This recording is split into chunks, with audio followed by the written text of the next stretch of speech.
Hey everybody, this is Lara Schneider from Phoenix Pagan Pride Day, and we are here with Renn Bice, who works for Vision Quest. Hi Renn! And Renn is going to talk to us today about candle magic and why we would use it and the basics and all that sort of thing. So Renn, Yes.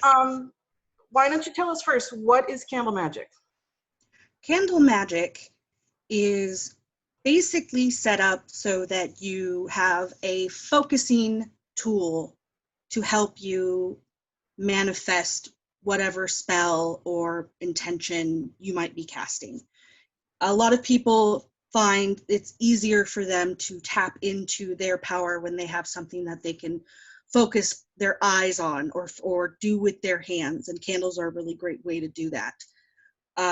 You can use color also with candles. You can use oils, you can use herbs, you can carve symbols and sigils and bind runes into the candles, and you can incorporate the wax, the way it burns, and how the wax melts in relation to things. If you're doing any sort of divining work, there's a lot of different ways that you can use candles, but personally I always find them to be one of the more easily accessible tools to use. So can you use any candle, like birthday candles if you have them? Oddly enough, yes. Sometimes it helps to use a candle that will burn out quickly, especially if you are wanting quick results. If you want something a little more longer and lingering, sometimes having the 7-day candles that are in the glass holders that have different layers based on what their intentions are for, sometimes they help with letting the spell work over a longer duration of time.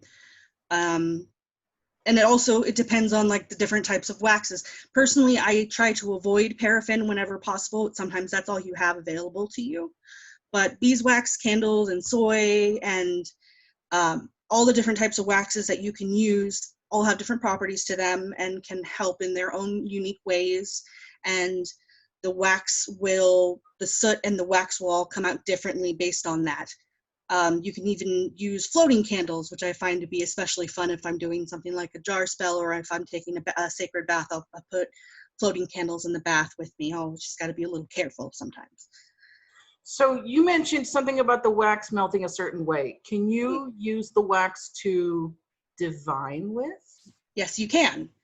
I have less experience with divining because that isn't my specialty, but I've heard a lot of people who have spoken specifically when working with 7-day candles based on how the soot will arrange itself inside the glass, or if they're using tapers, they will scry out different shapes and symbols as the wax pours down off of the candle or melts down off of the candle. If it burns on one side versus the other, if it burns all the way down, if it burns out quickly and while it's not completely burned all the way to the bottom. There's a lot of different things you can divine out of candle magic when working that specific way. So why would you use a candle as opposed to, there's literally hundreds of different things that you can use to focus your energy on. Why would you use a candle? I agree. There's definitely a lot of different things you can use, and I definitely always try to tell people, especially when they ask me, do I have to have all these things? It can be in its own way an access point for you to reach that higher Gnostic state where the magic, the power, the source, whatever you want to call it, feels the strongest, and you're able to really tap into that place and use it to its full potential. I especially like using candles elementally because of the whole fire aspect. So if I'm doing a full ritual where I'm accessing all of the elementals, I'll definitely make sure to have a candle for that purpose. But as far as using candles as opposed to other tools, I find that candles can be all encompassing. You can kind of put everything into a candle and just have the candle and not need anything else. And just being able to focus on the flame and reach that trance state very easily and very quickly, especially if you're a beginner. But I also know plenty of people who are seasoned professionals who have been practicing in their path for years, who will fall back on candles just because they're almost like homey to them. They're easily accessible, they're always available. There's just something really magical about reaching back into a candle from the very beginning, because we've had them access to them as a human race for so very long. It kind of brought us all out of the darkness and into the light, as you might say. Hmm. Can you do candle magic without actually lighting the candle? What if I'm in a particular situation where I don't necessarily want to use Candles, yeah. I know a couple people who've gone to college and there's no burn rules when it comes to things like that. That always makes things a little tricky. I think if you were using them as a form of a curio, that would be entirely possible, because, for instance, like saint candles, people buy the 7-day candles that have pictures of saints on them or pictures of angels on them, or they'll even wrap them with their own piece of art and tape it on and kind of put it as a centerpiece in the middle of their altar. I think it acts in the same way. It gives you a focal piece to work with, and you can still, if you have the ability to visualize, some people don't, but if you do have the ability to visualize, you can draw on that energy of, you know what the fire looks like, you imagine the fire coming off the wick, the heat, the way the light bounces off the wall, off of your skin, the way the smoke might smell, or the way it would rise, and all of that thing, and you can build from that the same way you would if you were visualizing light coming out of your hands, or a cone of light surrounding a certain object. So still having the access to the candle, even if you're not going to burn it, you can still draw a lot of power from it and what it symbolizes and represents. You mentioned attaching their own art. You mean like taping a photo on there, or a star, or whatever? Yeah. Okay. So the great thing about working candles that way too, you can incorporate your own art. I've definitely used rituals involving people. Well, someone will ask me to do a sympathetic spell. Maybe they have a loved one who's currently dealing with illness or something along those lines, and they'll ask me to help them out. I usually will always try to ask for a picture, but if I don't have a picture, I'll take their name and I'll carve it into the candle, or I will write it on a piece of paper and then put the candle on top of it so that it can burn the wax down onto the paper.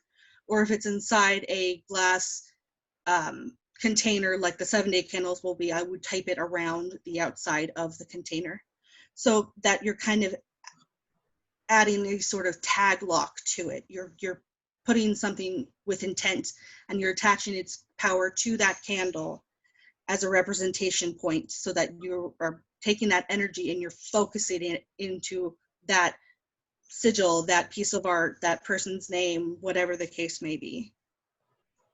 What is sympathetic magic? You mentioned that. Sympathetic magic.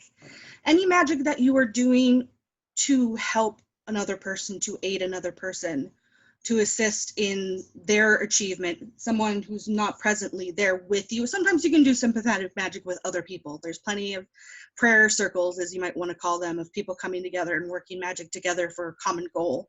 Anything that is working for something, you would call sympathetic magic. It helps them. It sympathizes with their work and with their energy. So even if they're not present, you know that they're thinking about it just as much as you are, and that very act of thinking about it grants power to the working. So one of the questions I did have was, how would you dress a candle? We kind of sort of covered that, but what are some of the other things you can use to dress candles with? You can dress candles with oils. I like to work with oils and candles exclusively, because maybe I have a candle that is white. It's the only kind of candle I have on hand. White, as you might already know or maybe not know, is the universal color. It's the replacement color. There's always something like that for everything in magic, because not everybody's going to have their full kit with them all the time.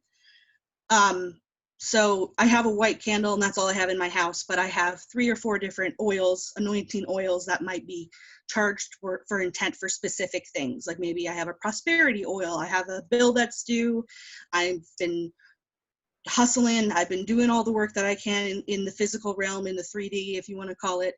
And now I just want to reach out to my power and the power of the universe and try to manifest it that way. So I will write maybe the amount of money that I need on a piece of paper. I will put the candle over top that. I might carve some dollar signs into the candle.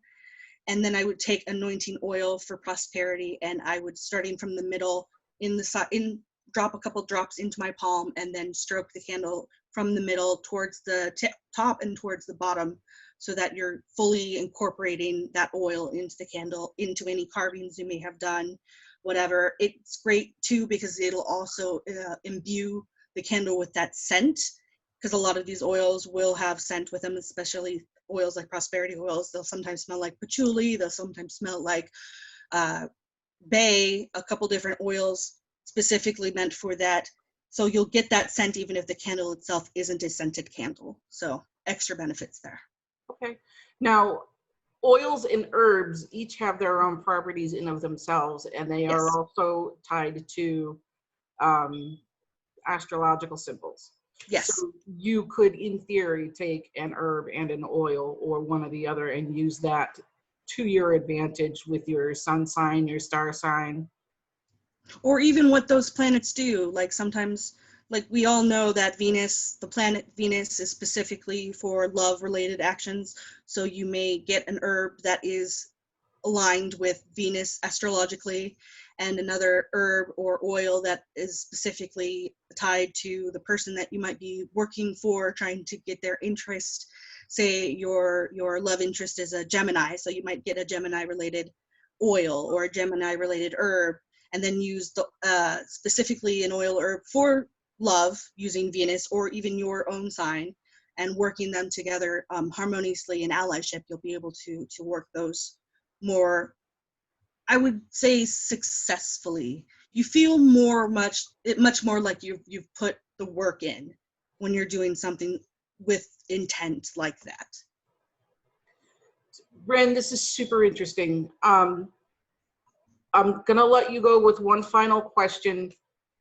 If somebody was really interested in candle magic, they wanted to try it, what would you recommend to them? Start with tapers.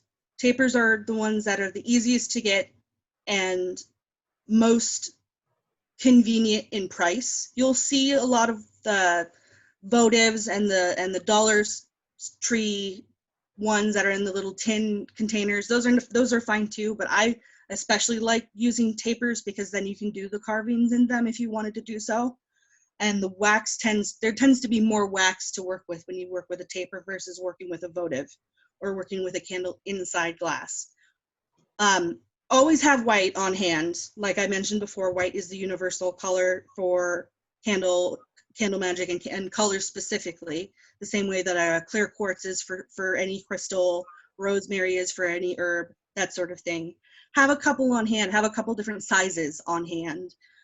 Get yourself a tool that you feel comfortable with to do any sort of carving. I actually have a pick that I like to use. I got specifically for doing carving with wood, that I use specifically for carving in a candle. Like I have one specifically for working with candles so that I don't mess it up and I don't get it all sticky with other residual energy. Get used to the way they feel, the way they look. Make sure you have different types of holders. Like if you don't have a holder, you can always warm the bottom and with a lighter, so it's sticky enough that you can press it against a plate or any other surface like that. But that's only so safe and so helpful. It's always best to have a holder on hand. If you can get one, you definitely should. Start to get to know your herbs and your oils and your colors so that you can better pull on those sympathetic allyships. It will help you, it will guide you, it will make it come more easily to you, but most importantly to rely on your instinct, because your instinct will always work with you first and foremost, and it will lead you in the way that you need to go. Very good. Renn, I really appreciate you talking with me today. And Thank you. you work for Vision Quest. Do you want to tell people where that's at? Yes, the Vision Quest Metaphysical and Psychic Bookstore is on the corner of 31st Avenue and South Indian School. I think that's right. 3114 East Indian School, excuse me. But it's on the south side, so it's over in the Arcadia district. They are open 7 days a week, starting at 10 o'clock in the morning, and they're open late on Fridays until 8 p.m. Otherwise, it's till 6 p.m. There are different psychics on site every single day. We have books, we have candles, we have crystals, we have gear, curios, pretty much a little bit of everything. Really lovely jewelry as well. One of our psychics, I think Stephanie, is also selling malas that she makes. Good stuff. I also have a side project that I'm doing that is kind of like a learning program online. It's called the Esoteric Academy. And it's kind of a collective learning space for people who are interested in expanding their personal knowledge. So you can find that on Facebook and on Instagram. Well, so Renn, we'll have a link for both of those posted along with this video. Certainly. So, thank you very much for talking with me today, and I'll see you soon. Definitely. Give hugs to the babies for me. I will. Bye-bye.